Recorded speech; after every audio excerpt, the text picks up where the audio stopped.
માતા મારા જેવી માતા હશે જ।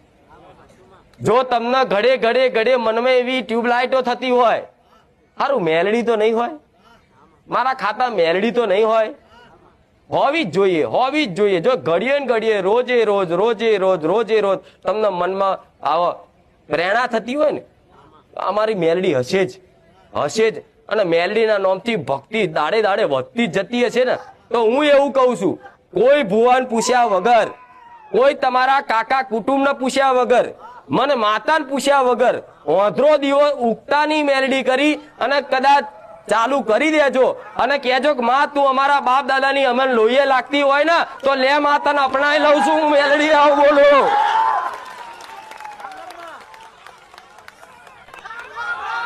રામ જો આ કેટલી ટ્યુબલાઇટ થઈ જો,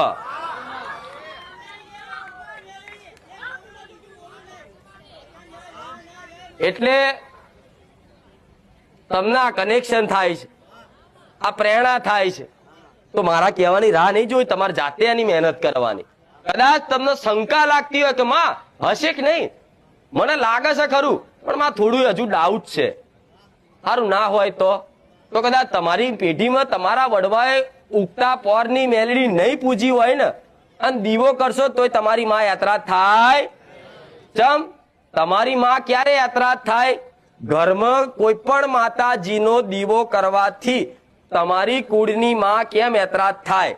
જો તમે એવી બોલી કરીને કદાચ દીવો ઘરમાં ચાલુ કરો કે મારા વડવાઓની મારી પેઢીની લોહીએ લાગતી કોઈ ઉગતા પોરની મેલડી હોય તો માં હું તને 2 અગરબત્તી કરી અને દીવો કરીને વધામણા કરી અને મારા ઘેરમાં બિરાજમાન કરું છું, તને બેહાડું છું, દીવો આલું છું, માં સ્વીકાર કરજે। જો તો આટલું બોલો ને કે મારી કોઈ વડવાઓની પૂજેલી અમને લોહીએ લાગતી વરગતી માતા ઉગતા પોરની મેલડી હોય તો માં તને વધામણા કરી અને તારો દીવો ચાલુ કરું છું, એક ફોટો મૂકી માં બિરાજમાન થજો। જો તમારા વડવાઓએ પૂજી હશે ને તો આટલો પોકાર કરતા કરતા હું મેલડી કંકુના પગલે આવું।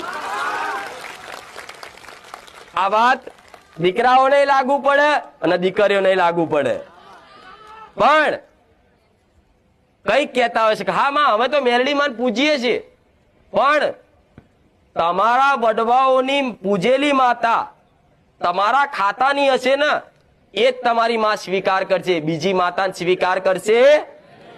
જેમ કે કોઈ દીકરો કોઈ દીકરી એવી પ્રાર્થના કરી કે હે માં મેલડી બારેજાની સોલંકી પેઢીની ખુખાર મેલડી મારા ઘેરમાં બિરાજમાન થાવ, તને